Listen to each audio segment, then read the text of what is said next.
अजीज साथियों और दोस्तों, मैंने आप लोगों के सामने कुरान करीम की एक आयत तिलावत की और हदीस का एक टुकड़ा आप लोगों के सामने मैंने अभी पढ़ा। मैं ज्यादा लंबी चौड़ी गुफ्तगू ना करते हुए आप लोगों को मैं समझा दूं कि जो हमने आयत पढ़ी उसकी मुख्तसर तर्जुमा यही है, कुल जाअल हक़्क़ व ज़हक़ल बातिल इन्नल बातिल कान ज़हूक़ा। ए नबी, आप फरमा दीजिए कि बेशक हक आकर रहेगा, कुल जाअल हक़्क़, हक आकर रहेगा, इन्नल बातिल कान ज़हूक़ा, बेशक बातिल फिरका और गुमराह फिरका एक दिन जरूर भी जरूर वो मिट के रहेगा। वनुनज़्ज़िलु मिनल क़ुरआनि मा हुवा शिफ़ाउन व रहमतुल लिल मुमिनीन, और हमने कुरान करीम को उतारा शिफा के लिए, रहमत के लिए, पूरे तमाम मोमिनीन के लिए, सिर्फ मक्का और अरब के लोगों के लिए नहीं, तमाम मोमिनून के लिए। इसलिए हमें चाहिए कि हम गुमराही में ना पड़े रहे, हम हक के साथ दे, हक के हाथ बटाए। और आप लोगों के सामने जो मैंने हदीस पढ़ी मैं उसकी मुख्तसर तर्जुमा कर दूं कि जो मुसलमान, जिस मुसलमान की जुबान से, हाथ से, फेर से किसी मुसलमान को तकलीफ पहुंचता है तो तकलीफ पहुंचाना ऐसा है कि उसी को, उसकी जात से तकलीफ पहुंच रहा है तो तकलीफ पहुंचाना उसके लिए हराम है। हम समझ सकते हैं कि हमारी ऐसी कौन सी अदा है, हमारी कौन सी ऐसी चीज है कि हम दूसरे को भलाई पहुंचा रहे हैं, दूसरे की मदद कर रहे हैं, बल्कि हम अगर हाथ से नहीं तो हम जुबान से तकलीफ पहुंचा रहे हैं। अगर हम जुबान से तकलीफ नहीं पहुंचा रहे हैं तो हमारे फेल से तकलीफ पहुंचे रहे हैं। अब अपने खुद से गौर कीजिए, अपने आप से सोचिए कि हमारी कौन सी ऐसी अदा है कि हमारी जात से दूसरे को फायदा पहुंच रहे हैं। अगर हम खुद अपने आप को फायदा नहीं पहुंचा सके तो हमारे फेल से, हमारी इस आज़ा से ऐसी चीजें हो कि हमारी आज़ा से, हमारी फेल से दूसरे को फायदा पहुंचे। मैं आप लोगों को आगे बताता रहूं, जब मुसलमानों की आबादी बढ़ती गई, जब मुसलमान इस्लाम कबूल करने लगे तो कुफ्फार मक्का मुसलमानों को तरह तरह की तकलीफें देने लगे, अज़ियतें देने लगे। मगर अफसोस कि हमारा हाल यह है कि हम तारीख से वाकिफ है मगर सिर्फ जानने का नाम है। नहीं दोस्तों, हमें उस पर अमल भी करना है। जब शुरू मुसलमान इस्लाम लाने लगे, जब कुफ्फार इस्लाम में दाखिल होने लगे, जब वो लोग मक्का मुकर्रमा छोड़कर हबशा की तरफ हिजरत करने लगे, तो मक्का मुकर्रमा के जो कुफ्फार मक्का थे उन्होंने पीछा किया कि इनकी आबादी बढ़ रही है, मुसलमान आगे बढ़ता जा रहा है, इस्लाम फैलता जा रहा है, तो हम इसको यही से खत्म कर दे। जब ज्यादा तकलीफ में परेशानी बढ़ती गई तो आप सल्लल्लाहु अलैहि वसल्लम ने हुक्म दिया, अब सहाबा किराम को बोला कि आप यहाँ से हिजरत करके हम मुल्क हबशा की तरफ चले जाएं। दोस्तों, जब दीन में तकलीफ परेशानी बढ़ जाती है, जब हमको खुल्लम खुल्ला इबादत करने में तकलीफ होती है, हमें इबादत करने में दुश्वारी होती है, तो हमारे जो बड़े होते हैं, हमारे जो हजरात इस दीन में लगे हुए हैं, इस काम में लगे हुए हैं, तो वो हमको खुल्लम खुल्ला इबादत करने की इजाजत देते हैं कि यहाँ आपकी दुश्वारी नहीं है, तो यहाँ से आप मुंतकिल होकर दूसरी जगह चले जाए। इसी तरह आप सल्लल्लाहु अलैहि वसल्लम सहाबाए किराम रिज़वानुल्लाह तआला अलैहिम अजमाइन को हिजरत करने का हुक्म दिया कि यहाँ मुसलमानों को खुल्लम खुल्ला इबादत करने की इजाजत नहीं दे रही, इनको तकलीफें पहुंच रही, मगर ये मुसलमानों को रोज बरोज तकलीफ देता ही जा रहा है। तो आप सल्लल्लाहु अलैहि वसल्लम ने सहाबाए किराम को इजाजत दी कि आप यहाँ से हिजरत करके चले जाए। हिजरत का माना होता है एक मुल्क से दूसरे मुल्क चले जाना, अपने माल दौलत रिश्तेदार घर बार सब अपने वतन को छोड़कर दूसरे मुल्क में चले जाना, इसको हिजरत कहा जाता है। ये मुसलमानों की पहली हिजरत है। गिने चुने लोग मुसलमान इस्लाम में, और औरतों में चार या 5 औरतें, ये सबसे पहले मुसलमानों की हिजरत है और मुल्क हबशा की तरफ मुसलमान हिजरत करते हैं। जब कुफ्फार मक्का को मालूम चला कि मुसलमान अपने मुल्क को छोड़कर हबशा की तरफ हिजरत कर रहे हैं, तो उन लोगों ने पीछा किया कि इनको रोक दिया जाए, इनको पकड़ के रख दिया जाए, मगर वहां उनको हाथ नहीं लगे। मुसलमान अमानत के साथ मुल्क हबशा की तरफ चले गए। जब वहां चले गए तो ये लोग को अब खलबली मच गई कि मुसलमान यहाँ से मुल्क हबशा की तरफ चले गए, उनको किस तरह वहां से भगाया जाए, उनको किस तरह रोकाया जाए, मगर एक ना हुई। मगर क्या हुआ, वो लोग वहां मुल्क हबशा पहुंचकर कुफ्फार मक्का, वहां के वज़रा, वहां के हुक्काम, वहां के जो बादशाह थे नजाशी बादशाह, उनके लिए तोहफे, हदिये, पैसे, जो चीज जिनसे मनाया जाता है वो हर एक चीज लेके गए कि हमारे मुल्क से आदमी आए हुए हैं, भागे आए हुए हैं, इस मुल्क में आपके मुल्क में आके पनाह लिए हैं, उनको यहाँ से भगा दिया जाए, उनको यहाँ से निकाल दिया जाए। मगर कुर्बान जाए उस बादशाह पर, उन्होंने कहा मैं उनको ऐसे भगा नहीं सकता हूँ, उनको मैं आपके हाथ नहीं दे सकता हूँ, जब तक मैं उनसे बात ना कर लूं, जब तक मैं उनसे दरियाफ्त ना कर लूं। ये होता है मुंशी बादशाह का काम। मगर दोस्तों, हम जायजा ले, हमें किस तरह दिन मिला है, हमें दिन की कदर नहीं है, सिर्फ हम नाम लेवा है, सिर्फ दिखलावा है कि हमारे बाप दादा ये कर चुके हैं, हमें ये करना है। दोस्तों, ये गलत काम है, ये गलत हुक्म है। आप शरीयत को देखें, हमारे नबी ने किस चीज का हुक्म दिया है, किस चीज को करने का हुक्म दिया है। सिर्फ हम दिखलावा और रियाकारी और अय्यास परस्ती ना बने, ये कौम अय्यास परस्ती नहीं है। दोस्तों, हमारे नबी ने हमें जो दिन दिया सिर्फ अय्यासी के लिए नहीं, मजे के लिए नहीं, दिन आसानी से नहीं आया है दोस्तों, बड़ी मशक्कत और मुश्किल के साथ ये दिन हमें मिला है, इसलिए आज हमें ये दिन की कदर नहीं है। जब मुसलमानों को इतनी अज़ियतें और तकलीफें पहुंचाई गई, फिर वो लोग अपने जिद पे आ गए कि मुसलमान को किसी भी तरह यहाँ से हमको मक्का ले जाना है, ताकि इनको वहाँ तकलीफ पर पहुंचाए, उनको मारी जाए, उनसे रोजी रोटी जितनी चीजें उनको फराहम है हम उससे छीन ले, ताकि ये दिन छोड़कर वापस दिन में हमारे मजहब में आ जाए, ये मुर्तद हो जाए। मगर मुल्क हबशा जो नजाशी थे उन्होंने इनकार कर दिए, ये लोग वहां से भी नाकाम। फिर जब मुसलमानों को मालूम हुआ कि हम यहाँ इत्मीनान से रह रहे हैं, हम अच्छे से इबादत कर रहे हैं, चलो तो मक्का की तरफ जाते हैं, वहाँ के लोग भी अमन के साथ जी रहे हैं, इस्लाम जब जो लोग ला चुके हैं वो भी अच्छे से इबादत कर रहे हैं। मगर ये खबर गलत थी। मगर ये लोग जो मुसलमान कुछ मुल्क हबशा में थे वो लोग गए, कुछ लोग तो वहीं से वापस हो गए, वापस मुल्क हबशा की ये खबर गलत है, मक्का में अभी भी चैन इत्मीनान नहीं है। कुछ लोग गए, कुछ लोग वहीं पनाह ले लिए, कुछ लोग वापस मुल्क हबशा की तरफ चले आए।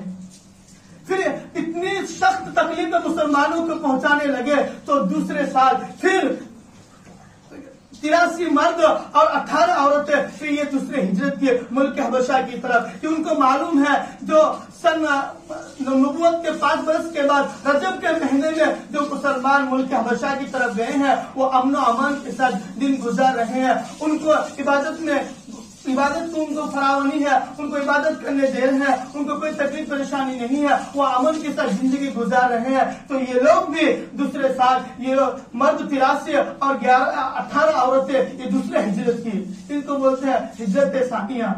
ये मुसलमानों की दूसरी हिजरत है कि यहाँ मक्का में चैन से इबादत करने नहीं दे रहा, कुरान की तिलावत करने नहीं दे रहे हैं, मगर फिर भी कुफ्फार मक्का एक ना सुने, वो लोग फिर इनको पीछा किया कि अब मुसलमान को गलबा हासिल हो रहा है, मुसलमान आगे बढ़ता ही जा रहा है, दिन फैलाते ही जा रहा है। वो लोग एक काफिला बनकर फिर मुल्क हबशा यानी नजाशी के पास पहुंचे कि ये लोग हमारे रिश्तेदार में से है, ये लोग आपके मुल्क में आकर आपके खिलाफ बात कर रहे हैं, बेअदबी कर रहे हैं, हम चाहते हैं कि आप इनको हमारे हाथ दे दीजिए, इनको वापस कर दीजिए। उन्होंने तरह तरह की बातें बता के मुल्क हबशा, जबकि नजाशी बादशाह नसरानी थे, ईसाई अलैहिस्सलाम के कौम को मानने वाले थे, मगर उनके अंदर ईमान नहीं था, मगर इनकी बात सुनकर उनके दिल में इस तरह मुतमईन हो गए कि हमें इससे बात करना है, चलो उनके लोग हैं, उनके लोगों में से जो सरदार है उनको बुलाया जाए। मुसलमानों के सरदार में से एक आदमी आगे बढ़े जिनका नाम जाफर रज़ियल्लाहु ताला अन्हु है।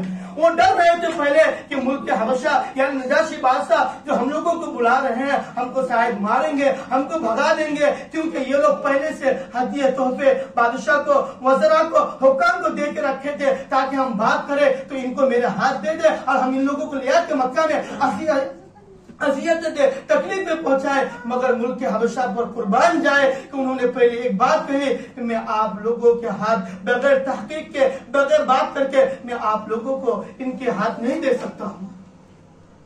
उसमें हजरत जाफर रज़ियल्लाहु ताला अन्हु जब बादशाह के सामने गए, बात करने लगे, ये पहले जाके सलाम दिए, मगर ये है कि वो लोग और खिलाफ बात करने लगे, देखो बादशाह सलामत, आपको ये सजदा नहीं किया, हमारे मजहब में ऐसा है जितने लोग आते हैं आपको पहले सजदा करते हैं, ये उनका खिलाफ किया, यही से आपको मालूम चल रहा है कि ये लोग आपके बगावत कर रहे हैं, क्यों कि अदब के खिलाफ किया, इन्होंने आपके सजदे नहीं किए, आपको क्या बोले, सलाम देके ये चले गए। मगर फिर उस वक्त हज़रत जाफर रज़ियल्लाहु ताला अन्हु ने फरमाया, बादशाह सलामत, हम भी इससे पहले ऐसे थे, हम बुतों की पूजा करते थे, हम गंदे चीज खाते थे, ज़ाइफों को मारते थे, रिश्ते नाते तोड़ते थे, हम कमजोर लोगों पर जुल्म करते थे, हम रिश्ते नातों का हमेशा के लिए खत्म कर देते थे, लोगों पर जुल्म करते थे, सूद खाते थे, हराम खाते थे, हम जिस चीज को बनाते थे उसी चीज को पूछते थे, हमें कुछ नहीं मालूम था। इसके बीच हमारे नबी आका इनामदार ताजदार मदीना मोहम्मद अरबी सल्लल्लाहु अलैहि वसल्लम आए, उन्होंने बताया कि मैं अल्लाह का रसूल हूँ, मैं अल्लाह का भेजा हुआ बंदा हूँ, मगर एक खुदा की इबादत करो, एक अल्लाह को मानो, मैं सच्चा नबी हूँ, अगर मेरे दम थाम लोगो आप दुनिया में कामयाब, आखिरत में कामयाब। अगर आप मेरे साथ किसी को शरीक करोगे, आप किसी को साथ लाओगे, अगर अल्लाह के साथ किसी को शरीक करोगे, ये शिर्क है, और शिर्क करना वो हमेशा के लिए वो जहन्नमी है, वो कभी जन्नत में नहीं जा सकता। बादशाह सलामत की बात सुनने के बाद कुफ्फार मक्का को वापस कर दिया कि ये लोग सही है, ये लोग एक खुदा की इबादत करते हैं और ये अल्लाह इनके नबी मोहम्मद अरबी रसूलुल्लाह सल्लल्लाहु अलैहि वसल्लम ने इनको ये सब चीजें बताई है, इनके इतना महजब अच्छा है, मैं आपको इनके हाथ नहीं दे सकता हूँ, अब यहाँ से चले जाए। उसके बाद मुसलमान मुल्क हबशा में रहने लगे, इत्मीनान के साथ इबादत करने लगे, अमन अमान के साथ जिंदगी गुजारने लगे। मगर यहाँ एक चीज समझना है, जबकि मुल्क हबशा यानी नजाशी बादशाह काफिर थे, नसरानी थे, मगर उनकी किस तरह इज्जत एहतराम किया। फिर कुफ्फार मक्का के जितने हदिये तोहफे दिए थे उनको वापस कर दिए कि ये हो ही नहीं सकता कि जिस हाथ से ये खुद बनाए उसकी ये इबादत करे, ये गलत है, शिर्क है, इसलिए आप चले जाए यहाँ से, हम नहीं दे सकता मुसलमानों को, ये अमन अमान वाला मजहब है, ये इस्लाम है, इसके नबी इतने सच्चे हैं, इसके मजहब कितना सच्चे होंगे। यह है इस्लाम। हमें ये नहीं कि हम जिस हाथ से बनाए उसी हाथ की इबादत करें, ये कैसा हो सकता है। इस्लाम ने हमें यह नहीं सिखाया, हमारे नबी ने यह नहीं सिखाया कि तुम जिस चीज को अपने हाथ से बनाओ उसी को तुम पूजा करो। उनको यही नहीं मालूम कि हमारे हाथ पर हाथ कौन रखा है, हम भलाई या बुराई का तमीज नहीं कर सकते हैं, हम उसकी कैसी इबादत कर सकते हैं, वो मेरे कैसी भलाई कर सकते हैं।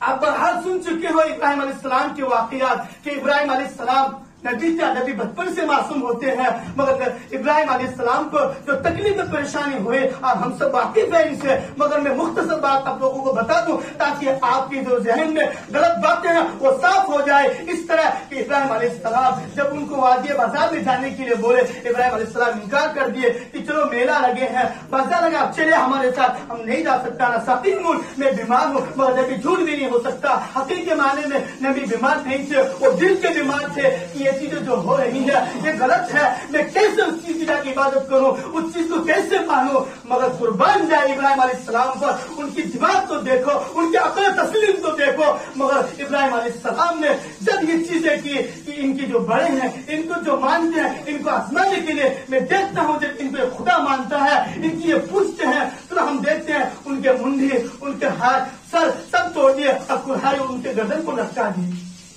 जब पूरे इब्राहिम अलैहिस्सलाम के खानदान में खलबली मच गए कि जब इब्राहिम अलैहिस्सलाम मेला में नहीं गए, इनके अलावा कोई ये काम नहीं कर सकता। इब्राहिम अलैहिस्सलाम बोले कि हमने नहीं किया। आप कैसे बोल सकते हैं कि मैंने किया? आपने मुझे देखा, बताइए आपके पास क्या दलील है? आपके जो खुदा है, आप जिनकी इबादत करते हैं, जिनको मानते हैं, उनसे पूछे, क्योंकि आप उन्हीं को हाजिर नाजिर मानते हैं, उनके सामने सजदा करते हैं, उनके सामने झुकते हैं, तो उनसे पूछिए, वो आपका खुदा है। अगर आप उनसे नहीं पूछ सकते हैं तो आप कैसे उसकी इबादत करते हैं? जब वो तुम्हारे हाजिर नाजिर नहीं है, तुम्हारे भलाई नहीं कर सकते हैं, तुम्हें बता नहीं सकते हैं, तो तुम उनके सामने कैसे सजदा रेज होते हैं? आपके बड़े हैं, अब उनसे पूछिए। मगर वो लोग हक्का बक्का रहेंगे तो ये कैसा बोल सकते हैं कि इब्राहिम अलैहिस्सलाम ने तोड़ा, इब्राहिम अलैहिस्सलाम ने काम किया? मगर जान कुर्बान जाए इब्राहिम अलैहिस्सलाम पर कि इब्राहिम अलैहिस्सलाम ने जवाब दिया, जब आपको मालूम है कि ये बता नहीं सकता, ये बोल नहीं सकता, जब ये अपने आप की हिफाजत नहीं कर सकता, ये तुम्हारी हिफाजत कैसे करेंगे?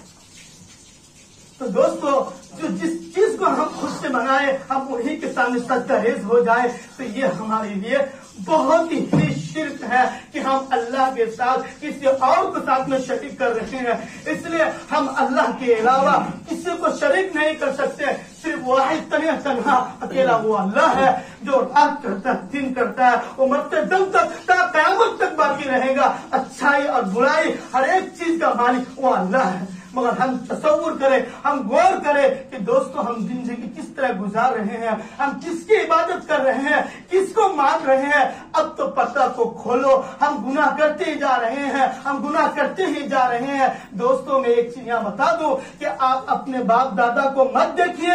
आपके बाप दादा को पास ऐसे आलिम नहीं आए, ऐसे इल्म सिखाने वाला नहीं थे, ऐसे इल्म फरावनी नहीं थे कि उनको सही बात बताए। इसमें दो चीज है, एक रस्म है और एक जो सिलसिला पर दादा दादा इनके पीछे जो चलता आ रहे हैं, हम उनको फॉलो कर रहे नहीं। दोस्तों, तुम्हारे बाप बाप गलत करके चले गए हैं, उनके लिए दुआ करो, उनके लिए इस्तिग़फ़ार करो, तुम आने वालों नस्ल के लिए भलाई करो। नहीं तो दोस्तों समझ लो, हमारे दास्तानों में बाकी नहीं रहेगा, वो हमेशा के लिए मिट जाएगा।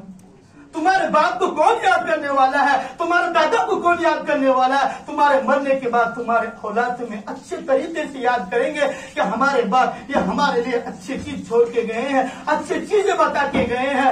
आज से 1440 साल पहले आप सल्लल्लाहु अलैहि वसल्लम बता के गए थे। हम में से किसी ने नबी को देखा है? नहीं। तो इसी तरह हम नबी को रहते दुनिया तक, जब तक दुनिया में रहेंगे, नबी को इसी तरह मानेंगे और नबी को इसी तरह हर एक चीज को हम फॉलो करेंगे, एक एक चीज को उनको मानेंगे कि आप सल्लल्लाहु अलैहि वसल्लम ने बताया खाने से पहले हाथ धो, खाने के दरमियान की दुआ करो, खाने की बाद की दुआ करो। हम में से आपको किसने बताया? ये किसकी तरीका है, किनकी सुन्नत है? ये आप सल्लल्लाहु अलैहि वसल्लम की प्यारी प्यारी सुन्नतें हैं। हम बगैर देखे इस तरह मान रहे हैं, इस तरह क़यामत तक मानेंगे कि नबी ने जो नमूना छोड़ के गए हैं, जो करने का हुक्म दिया है, तो आप क़यामत तक करेंगे। अगर नहीं दोस्तों, गलत काम पे जाओगे, शिर्क करते रहोगे, बिदअत करते रहोगे, अल्लाह तबारक व तआला तुम्हारे दिमागों में, तुम्हारे अकल में पर्दा डाल देंगे, तुम्हें हक बात समझ में नहीं आएंगी। इसलिए जो गुनाह हो गया है उससे तौबा करो, अल्लाह के सामने सजदा रेज़ हो जाओ। सिर्फ सजदा करने का हुक्म है तो अल्लाह को है। अगर अल्लाह के बाद किसी को सजदा करने का हुक्म होता तो वह आका नामदार ताजदार मदीना मोहम्मद अरबी सल्लल्लाहु अलैहि वसल्लम को होता। क्यों अल्लाह ने मना कर दिया कि सिर्फ सजदा करना हो, किसी के सामने सजदा रेज़ होना हो, मांगना हो तो वो मेरी जात है। मैं तन्हा हूँ, मैं अकेला हूँ। इन्नल्लाह अला कुल्लि शैइन क़दीर, मैं हर चीज पर कादिर हूँ। नबी भी मेरे मोहताज है, अंबिया भी मोहताज है, साहबा भी मोहताज है, औलिया किराम भी मोहताज है, सब मेरे मोहताज है। क्यों हम मानते हैं दूसरे को, क्यों सजदा करते हैं? मगर दोस्तों अब तो जागो, अब अकल के पर्दा खोलो, नहीं तो ये दिन दूर नहीं है। हम में और आप में जैसे गैर लोग दूसरे को बनाते हैं, पूजते हैं, हम भी उसके मुशाबिह हो जाएंगे। आज हम सब जानते हैं ज्ञान वापी के मस्जिद के बारे में फुवारे को वो लोग शिवलिंग बनाने लगे। इसलिए हम गैरों को मजहब को ना अपनाए। एक दिन ये भी होगा कि जो चीज हम अपने हाथ से बनाते हैं तो वो लोग बोलेंगे हमारा इजाद करदा है। जिस तरह हम हाथ से बनाते हैं वो लोग भी बनाते हैं, ये हमारे कौम में से है, ये हमारे रिश्तेदारों में से है, ये हमारे खानदान में से है। अगर हम अपने औलाद को नहीं बताएंगे, हमारे औलाद भी उनकी तरह माहिर हो जाएंगे, उनकी तरह बूतों बनाने लग जाएंगे, उनकी तरह गणपति बनाने लग जाएंगे। इसलिए उनको बताओ दोस्तों ये गलत है, ये हमारे नबी से कहीं से साबित नहीं है, हमारे नबी ने नहीं बताया। मुझे अफसोस और अफसोस है, लोग ऐसे भी बोलने लगे। मगर देखो हम धंजीवारी के रिस्क का मोहताज नहीं है। लोग बोलते हैं ये हाफिज जी आए हैं, जब तक इसका रिस्क है हम लोग जब तक ये मिटाएंगे भगा देंगे। खुदा की कसम बोल रहा हूँ, सीने में कुरान है, हदीस है, आओ तो मैदान में, मैं देखता हूँ तुम्हारे कितनी मोहताजगी हूँ। मैं अल्लाह का मोहताज हूँ, रिस्क का मालिक अल्लाह है। जब तक अल्लाह रिस्क रखा है तब तक यहाँ रहेंगे, किसी की हिम्मत नहीं है।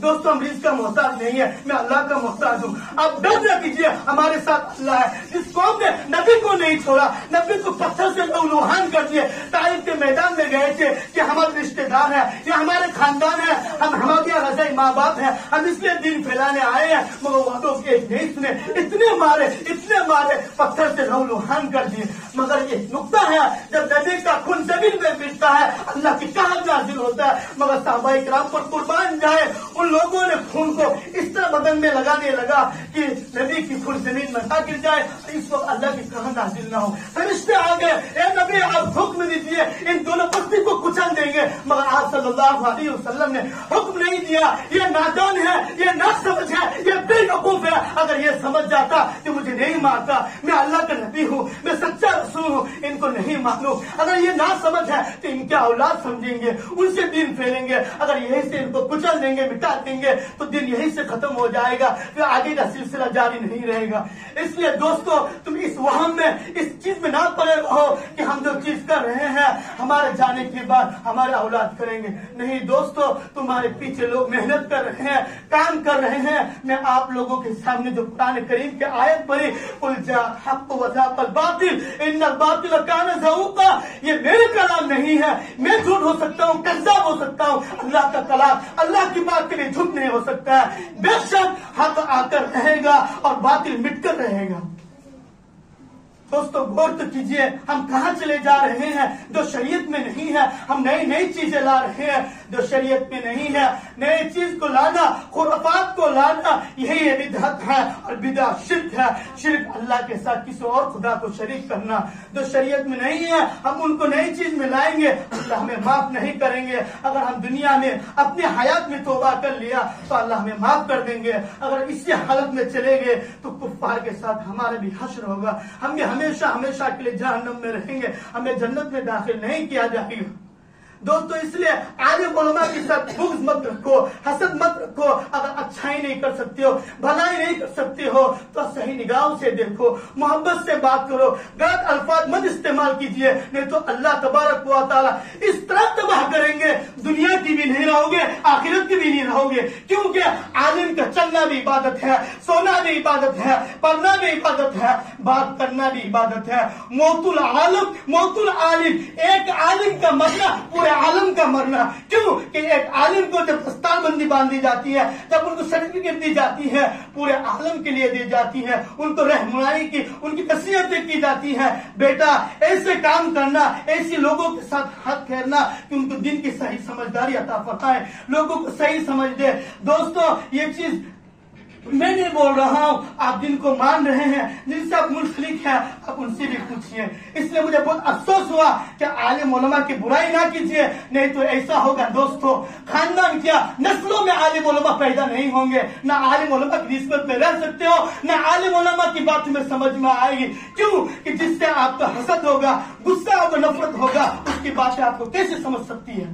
इसलिए आप इस वहम में ना रहिए। अल्लाह गफूर रहीम है, अल्लाह माफ करने वाला भी है, रहम करने वाला है। जो जिंदगी गुनाहों में लफ्जिशों में गुजार दिए हैं, अल्लाह तबारक व तआला से तौबा कीजिए कि अल्लाह जो जिंदगी गुनाहों में लफ्जिश में गुजर गए हैं, या अल्लाह हम माफी मांगते हैं, हम तौबा करते हैं। या अल्लाह जो जिंदगी बाकी है उसमें तेरे रजा के मुताबिक, तेरे इबादत के मुताबिक हमें जिंदगी गुजारने वाला अपना दीजिए। हमारा हाल सद अफसोस यह है कि हमारा जो फर्ज है हम उस इबादत को छोड़ के जो ना मबा है ना मुस्तहब है उस चीज को हम फॉलो कर रहे हैं। हमको मालूम है कि ये काम गलत है, तब भी हम शौक के लिए, खुशी के लिए, शोहरत के लिए, लोगों को दिखाने के लिए कर रहे हैं। दोस्तों एक चीज है जिस चीज को तुम जानते हो कि ये गलत है, ये तुम्हारा साथ है, इसको छुएंगे तो डसेंगे, फिर भी हम जानबूझ के छुएंगे तो हमें डसेंगे, हमारे बदन में शरीर में जहर बैठ जाएगा।